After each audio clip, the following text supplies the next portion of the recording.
Fala, meus amigos! Hoje a gente vai falar um pouquinho sobre a vitória do Flamengo para cima do Vitória. Contraditório, né? Vitória saiu perdendo. Mas trocadilhos à parte, vamos falar um pouco do que foi esse atropelo para cima do time baiano. O Flamengo não deu chance para o time baiano, até tentou reagir em algum momento, mas sem chance. O Flamengo impiedoso o jogo todo. Já havia muito tempo que não havia uma goleada dessa proporção no Brasileirão. Ah, mas o Vasco ganhou recentemente do Santos, o Santos de Neymar.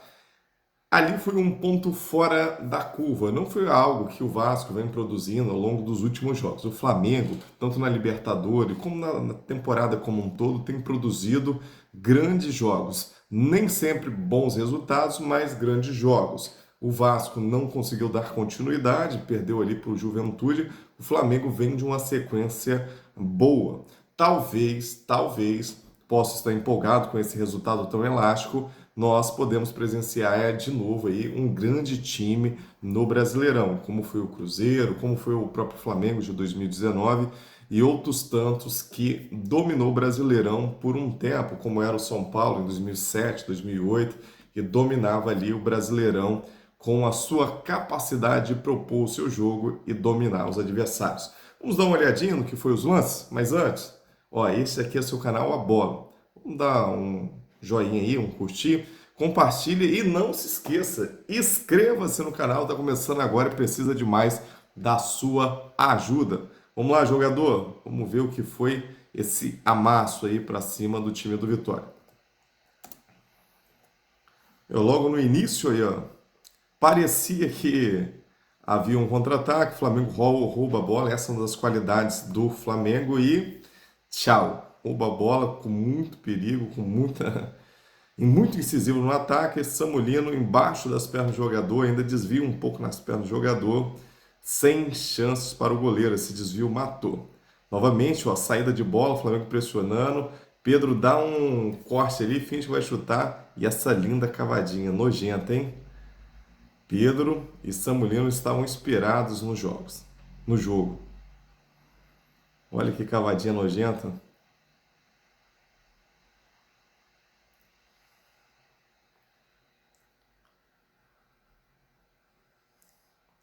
Era o cruzamento de um lado, cruzamento do outro. O Flamengo não deu chances para o Vitória respirar. Essa matada no peito aí do Samulino, se ele consegue executar bem essa cobridinha ou mete um balaço para dentro do gol, era outro golaço. Novamente, ó, jogada bem tramada, tchau, Arrascaeta, perna esquerda implacável. Ajeitadinha do Samulino, que além de gol, deu muita assistência, produziu muitas jogadas. O ponta estava imparável no jogo. E a perna esquerda do Arrascaeta, que é aquilo que a gente conhece bem. E aí o Vitória tenta reagir, mas insuficiente. E a gente pode pensar assim, ah, mas é o Vitória. É um time que está brigando para não cair. Vale lembrar que o técnico do Vitória é quem? Fábio Carille.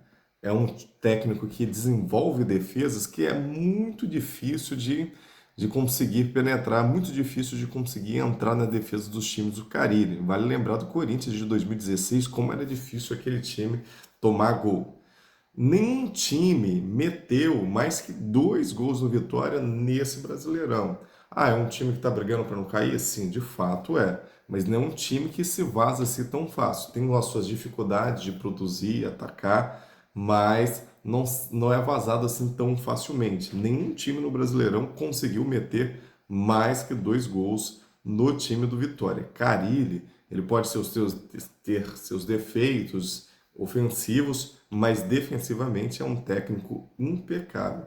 Então, é sim de se valorizar. E mesmo sendo um time pequeno, pequeno não, um time de Série A, mas não é um time da grandeza do Flamengo, se a gente for comparar aí quantidade de título, quantidade de investimento, de fato não tem o mesmo tamanho proporcionalmente, mas é um time de Série A, é um time acostumado a grandes jogos, não é qualquer um. A gente lembra também do Santos do Neymar lá em 2010, Robinho, o André, aquela galera, o Zé Love, que metia várias goleadas, mas na Viraense, times menores, na Copa do Brasil, não chegou a meter goleadas tão categóricas assim nessa proporção em times da Série A que tivesse uma tradição aí equivalente à tradição que tem o Vitória, um time acostumado a jogar o Brasileirão na Série A.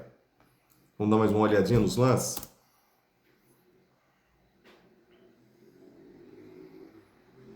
Ah, o Pedro tava demais, cara. Matando com uma facilidade. Samulino também. Outra assistência para conta. É até difícil contar, né? Assistência do Samulino, gol do Samulino. Quem jogou mais nesse jogo não se sabe. O Pedro, claro, fez 3 gols, fica marcado os 3 gols. Foi só golaço, não teve gol feio.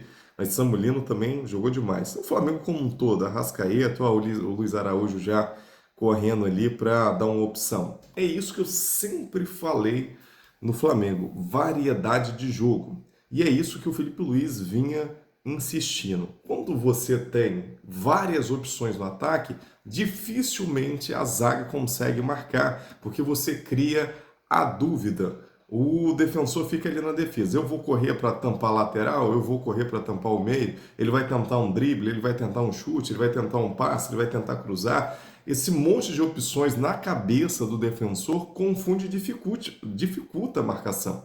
Agora, quando você vai com um plano único, um jeito único de atacar, não tem jeito. Por isso que senhores defensores aí do Pedro, de outros atacantes aí que não quer marcar, não quer participar na marcação, o Flamengo conseguiu esse resultado justamente porque vários gols que o Flamengo fez nesse jogo foi numa pressão alta, numa defesa que já começa no ataque. E como o Flamengo consegue defender já desde o ataque, consegue colocar um meio de campo que tenha a Arrascaeta, que tenha o Jorginho e que tenha o Saul, extremamente habilidosos, mas um meio de campo com um tamanho refino, que não seja só um meio de campo truculento que fica dando porrada, precisa de um time que marca como um todo.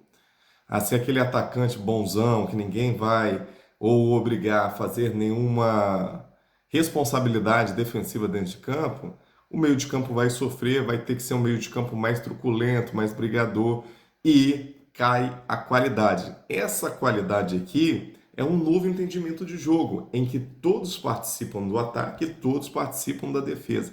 Ah, mas o goleiro toca não sei quantas vezes na bola, se fosse bom jogador, seria meio de campo, não seria goleiro.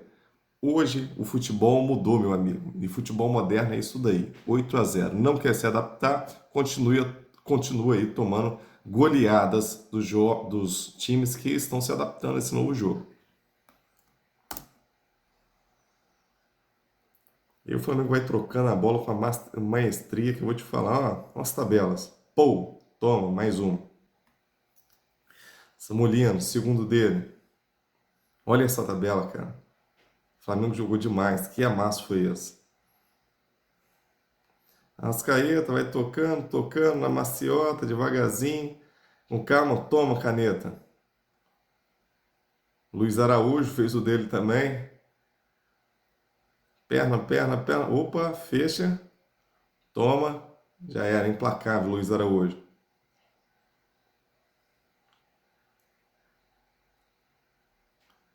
Olha o Pedro.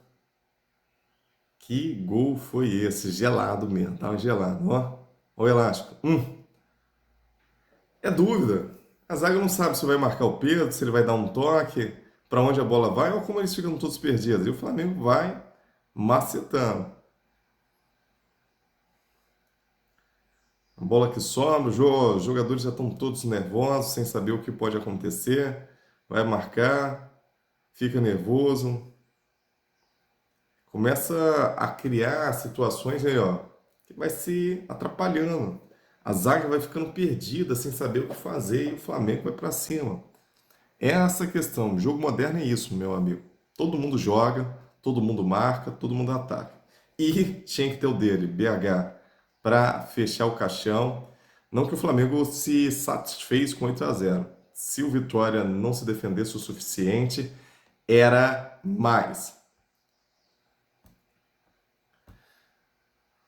Não que o Flamengo não se satisfez com 8-0. Se o Vitória não se defendesse o suficiente, era mais. Se você chegou até aqui, não esqueça de curtir aí, compartilhar. A gente vai comentar muito mais sobre o Brasileirão, sobre esse Flamengo, sobre as novidades do mercado. Curte aí, compartilhe, se inscreva no canal. Esse atropelo vai ficar marcado na história, como diz aí, em dezembro de 81, a música do Flamengo. O Flamengo tem tudo para se tornar mais forte. Parece que Felipe Luiz acertou ao priorizar o Brasileirão e a Libertadores. Com um calendário mais tranquilo, o Flamengo tem ficado mais livre para tentar fazer mais jogos de maior qualidade. Felipe Luiz tem tempo para acertar algumas arestas, acertar alguns detalhes no meio de campo, na zaga, no ataque, enfim, no jogo como um todo.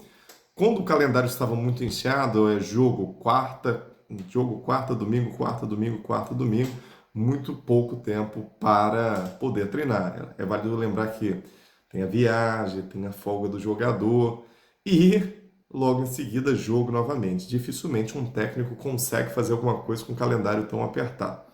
O Flamengo foi assertivo ao priorizar o brasileiro e a Libertadores, agora tem um calendário maior e com um calendário maior tem produzido esse tipo de jogo. Tomara que permaneça para o restante da temporada e não seja apenas um voo solo, mas seja um voo entre tantos que o Flamengo dará nesse brasileiro. A probabilidade que aconteça é essa. O Flamengo é um elenco recheado de craques, vai oferecer jogo difícil contra todos os times do Brasileirão. Quando pegar um time que encontra um espaço maior, vai meter uma goleada categórica. Se tudo der certo, é isso que vai acontecer. É claro, o Flamengo pode desandar, crises podem acontecer, é futebol, essas coisas acontecem. Mas se tudo ir como o trem diz que vai dar bom aí nesse Brasileirão para a torcida do Flamengo. Valeu, jogador. Até a próxima. Não esqueça de dar aquele joinha, curtir aí e compartilhar. Valeu!